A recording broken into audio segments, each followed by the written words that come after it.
নমস্কার। অন্নপূর্ণা যোজনায় আবার কিন্তু একটা নতুন শর্ত লাগু হচ্ছে।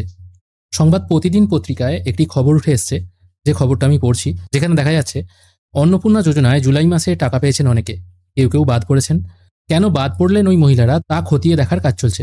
এই পরিস্থিতিতে অন্নপূর্ণা যোজনার সমস্যা সমাধানে বিধায়কদের আসরে নামার নির্দেশ মুখ্যমন্ত্রী শুভেন্দু অধিকারীর। শনিবার বিজেপির পরিষদীয় দলের বৈঠকে এই নিয়ে আলোচনা করেন তিনি। প্রায় আধ ঘন্টা বৈঠক হয়, অর্থাৎ শনিবার মানে 25শে জুলাই 2026 একটি কিন্তু মিটিং হয়েছে। এই মিটিংয়ে কিন্তু কিছু খবর উঠে আসছে। আগের সরকার যখন ছিল তখন জেনারেল কাস্ট এবং ওবিসিরা পেত 1,500 টাকা, এসসি এবং এসটিরা পেত 1,700 টাকা।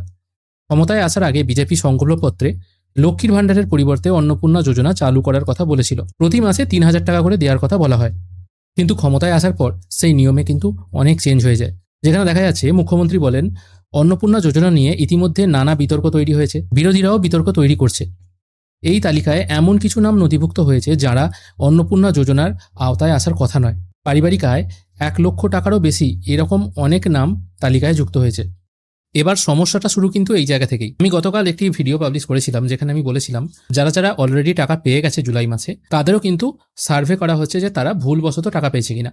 এখানে দেখুন আমি 3টে জিনিস মার্ক করে দিয়েছি। প্রথমত, যাদের পরিবারে বর্তমানে কেউ সরকারি স্থায়ী চাকুরিজীবী হয়, সেই পরিবারে কোনো মহিলা যদি অন্নপূর্ণা যোজনার জন্য অ্যাপ্লাই করে, সে টাকা পাবে না। ঠিক আছে, এটা খুব ভালো কথা।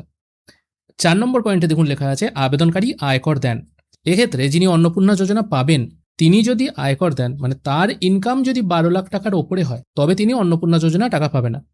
অন্যথায় কিন্তু তিনি পাবেন। এখানে কিন্তু এই যে সার্ভে ফর্ম, এখানে কিন্তু কোনো রকম পরিবারের কথা উল্লেখ নেই। কিন্তু মাননীয় মুখ্যমন্ত্রী আবার বলেছেন, পরিবারে ইনকাম যদি 1,00,000 টাকার বেশি হয়। যদিও এটা সংবাদ প্রতিদিনের একটা অংশ, আমি লিঙ্কটা দিয়ে দেবো আমি কোথা থেকে এই খবরটা পেয়েছি। সেখানে কিন্তু মেনশন করা নেই এই যে 1,00,000 টাকা ইনকাম, এটা মাসিক হবে না বাৎসরিক হবে। আশা করি মাসিক হবে, কারণ কোনো পরিবারের ইনকাম বছরে 1,00,000 টাকা এরকম পরিবার খুঁজে পাওয়া কিন্তু খুব মুশকিল। মানে সেক্ষেত্রে তাদের অবস্থা খুবই খারাপ। হ্যাঁ, এরকম যে নেই বলাটা ভুল, এরকম এখনও অনেক দরিদ্র গ্রামীণ পরিবার আছে আর কি, কিন্তু তাদের ইনকাম সত্যি করেও হয়তো 1,00,000 টাকার কম। সেই হিসাবে দেখতে গেলে খুবই দরিদ্র পরিবার ছাড়া অন্নপূর্ণা যোজনার টাকা কিন্তু কেউ পাবে না। আর এক্ষেত্রে এই যে সার্ভে ফর্ম, এখানে বলা হয়েছে কি, আবেদনকারী যদি আয়কর না দেন তাহলে কিন্তু তিনি টাকা পাবেন, কিন্তু তিনি যদি আয়কর দেন তাহলে তিনি অন্নপূর্ণা যোজনা পাবেন না।